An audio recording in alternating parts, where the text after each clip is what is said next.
68 साल पहले दिलीप कुमार साहब की फिल्म फुटपाथ का ये डायलॉग आज के एटमॉस्फेयर पर सटीक बैठता है, जिसमें उन्होंने कहा था कि लोग भूख से मर रहे थे और हम उनके हिस्से का अनाज ऊंचे दामों में बेचकर अपने खजाने भर रहे थे। जब शहर में बीमारियां फैली तो हमने दवाइयां छिपा ली और उनके दाम बढ़ा दिए, और जब हमें मालूम हुआ कि पुलिस छापा मारने वाली है तो वही दवाइयां हमने गंदे नालों में फेंकवा दिया। मगर आदमी की अमानत को आदमी के काम नहीं आने दिया।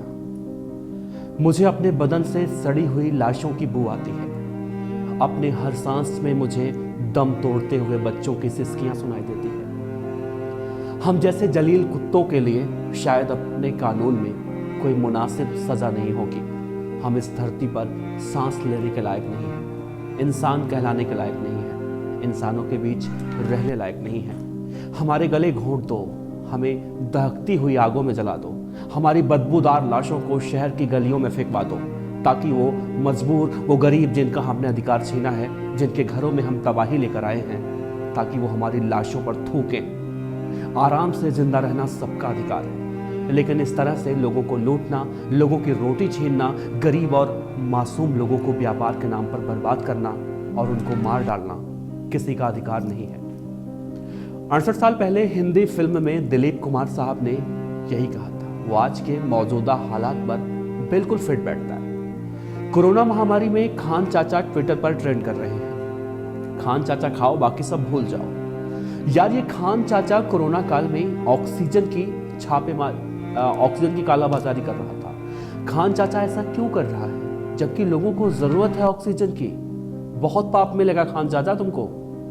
फिल्मों में जब किसी मुस्लिम व्यक्ति को दिखाया जाता है तो उसे खुदा का नेक बंदा, रहमदिल इंसान, खुदा की इबादत करता हुआ, मतलब दुनिया भर के सारे नेक काम बस खान चाचा ही करते हैं फिल्मों में। लेकिन असल जिंदगी में खान चाचा क्या कर रहे हैं, उसे जानकर आपका दिमाग खराब हो जाएगा।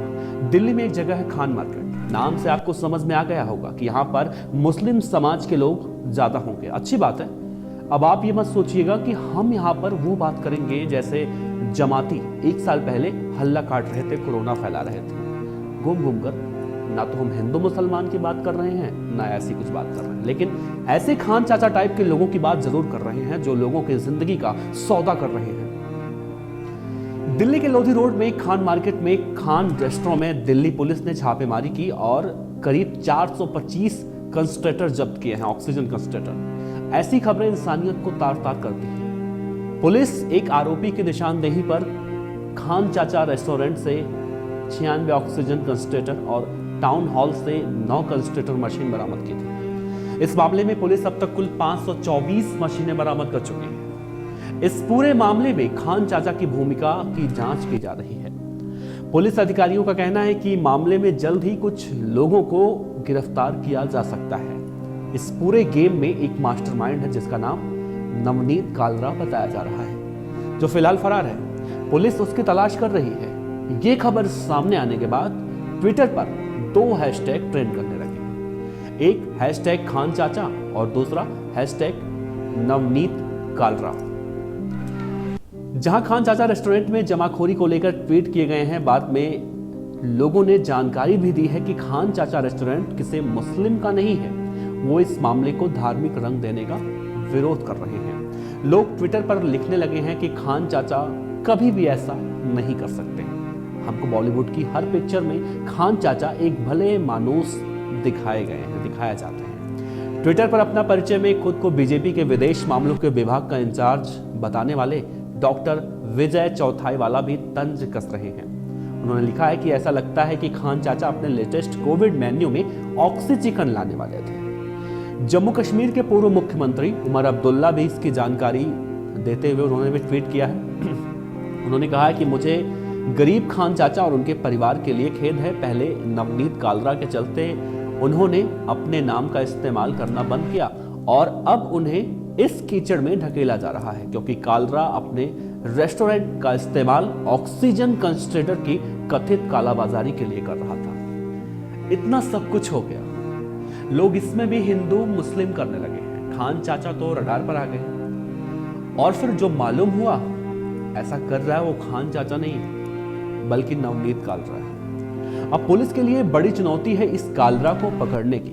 दरअसल ये वो लोग हैं जो गिद्ध की तरह हमेशा इस ताक में रहते हैं कि कैसे लोगों को नोचा जाए, और जैसे ही कोई आपदा आती है तो लग जाते हैं कालाबाजारी करने में। ऐसे लोगों को समय का अंदाजा बखूबी होता है, या कुछ ऐसा ही कहा जा रहा है कि इन्होंने दिसंबर महीने में ही इस बात का अंदाजा लगा लिया था कि कोरोना महामारी किस कदर देश में फैलने वाली है और इन सब चीजों की जरूरत पड़ेगी। सरकार का ध्यान तो उस तरफ है नहीं, तो इन भेड़ियों ने पहले से भारी मात्रा में ऑक्सीजन कंसंट्रेटर बुक कर लिया था और अच्छा खासा ऑक्सीजन कंसंट्रेटर जमा कर लिया, जिसे महामारी के वक्त ये लाखों रुपए में बेचने लगे और इस खान चाचा रेस्टोरेंट को अपना अड्डा बना लिया। लोगों को ऑक्सीजन मिल नहीं रहा है तो लोग मुंह मांगी कीमत देने को तैयार हैं, 4-4, 5-5, 10-10 गुना। मामला तूल पकड़ा तो नवनीत कालरा फरार हो गया।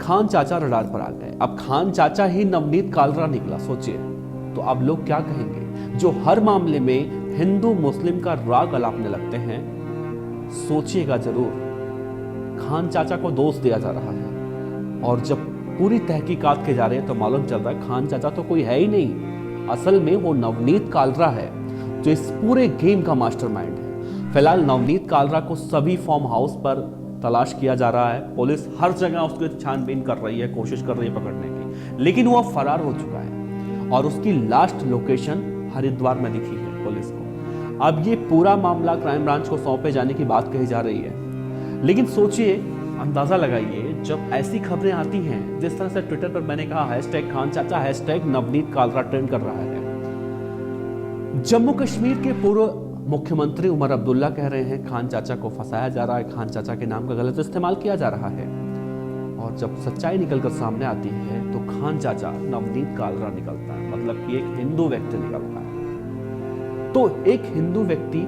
एक मुस्लिम युवक का या फिर मुस्लिम धर्म के लोगों का नाम लेकर इस तरह से क्यों ऐसा काम कर रहा है, ऐसा कृत्य कर रहा है, वो भी ऐसा कृत्य ऐसे महामारी के दौर में। आप अंदाजा लगाइए, जिन लोगों को ऑक्सीजन सिलेंडर 16,000 रुपए में मिलता है, ऑक्सीजन कंसंट्रेटर 16,000 रुपए की कीमत वाला, उससे ये लोग 16 गुना ज्यादा दाम में लाखों रुपए में बेच रहे हैं। और सबसे हैरानी की बात तो ये है कि जब हमारे देश में सब कुछ सामान्य था, लगभग सामान्य होने के कगार पर था, तब ऐसे भेड़िए इस बात की टकटकी लगा के बैठे थे जैसे इन्हें मालूम हो पहले से कि आने वाले महीनों में क्या कुछ होने वाला है, और उसी समय इन लोगों ने भारी मात्रा में ऐसे ऑक्सीजन कंसंट्रेटर बुक कर लिए थे, जमा कर लिए थे। सरकार का ध्यान तो चुनाव पर था, लेकिन ऐसे गिद्ध, ऐसे भेड़िए अपने इन्हीं कृत्यों को अंजाम देने में लगे हुए थे। लाखों करोड़ों रुपए इस तरह से कमा के बैठे हैं। ये पैसे लेकर ये कहां जाएंगे? ये पैसे लेकर कहां जाएंगे? क्या इनको उन पैसों में उन लाशों की, उन मासूम बच्चों के लाशों की, उन बुजुर्गों के लाशों की बू नहीं आती होगी?